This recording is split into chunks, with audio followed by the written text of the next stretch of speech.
So let's talk about keyword research. If you're still just chasing the keywords with the highest search volume, I've got some news for you. You're playing a game that's already over. Today, we're going to break down the new rules for keyword research and really how to win the game that's being played right now.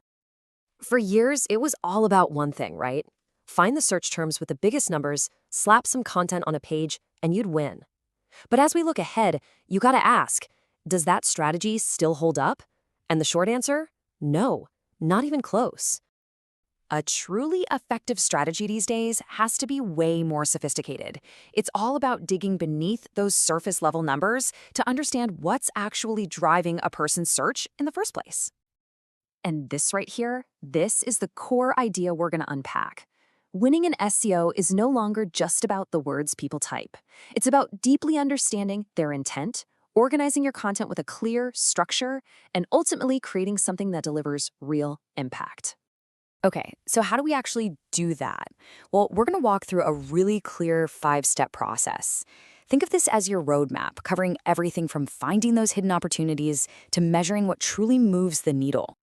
All right, first up, step 1, getting your modern SEO toolkit together. I mean, before you can even think about writing, you need to gather the right intelligence, and that all starts with having the right set of tools at your disposal. Your core toolkit is this powerful mix. Think of SEMrush and Ahrefs as your eyes and ears on the competition. They show you what's working for everyone else. Then you've got Google Search Console, which is your direct line into your own site's performance. And tools like Also Asked, they help you find out what your audience is really asking. And here's how you use them together strategically. Your competitor tools help you look outward, right, to find gaps in the market and opportunities you might be missing. But your own data from GSC helps you look inward. It helps you find that low-hanging fruit, pages that are already ranking but could perform so much better with just a little bit of love.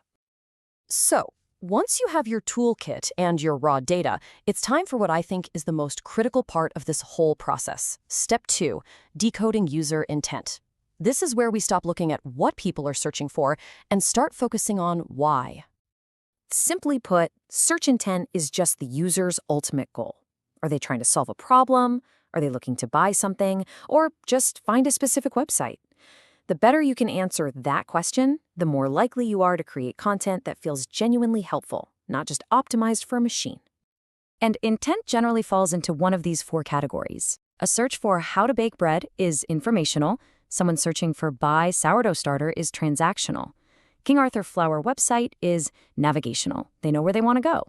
And of course, bakeries near me is local. Every single keyword you target fits into one of these buckets. Now, once you get that intent, you can start organizing your keywords into what we call topic clusters.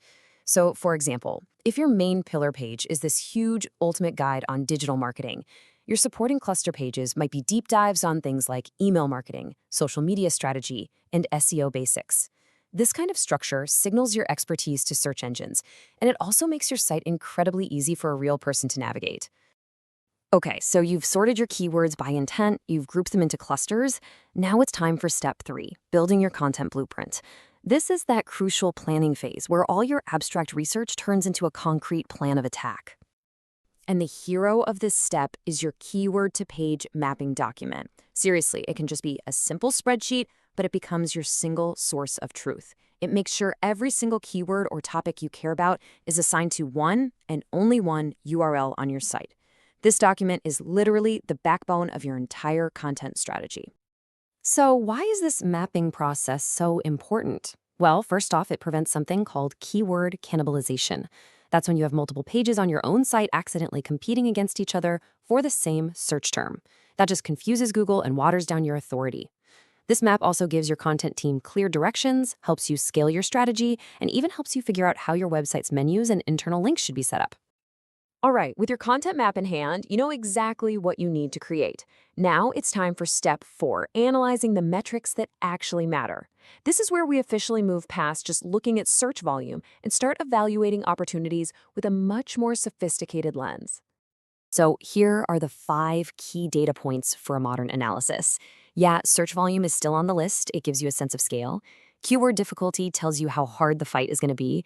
Cost per click is a great stand-in for commercial intent. And trend data helps you catch waves as they're happening. But the real game changer here is that 4th one, click potential. And that's because high search volume alone is often a trap. Just because a million people search for something, that doesn't mean a million or even 1,000 people are going to click on the top organic results. In fact, for a lot of searches today, it's way, way less. And this is exactly where click potential comes in. It's a much more realistic metric. It estimates the actual number of organic clicks available after you subtract all the ads, the featured snippets, and all the other stuff that grabs attention at the top of the page.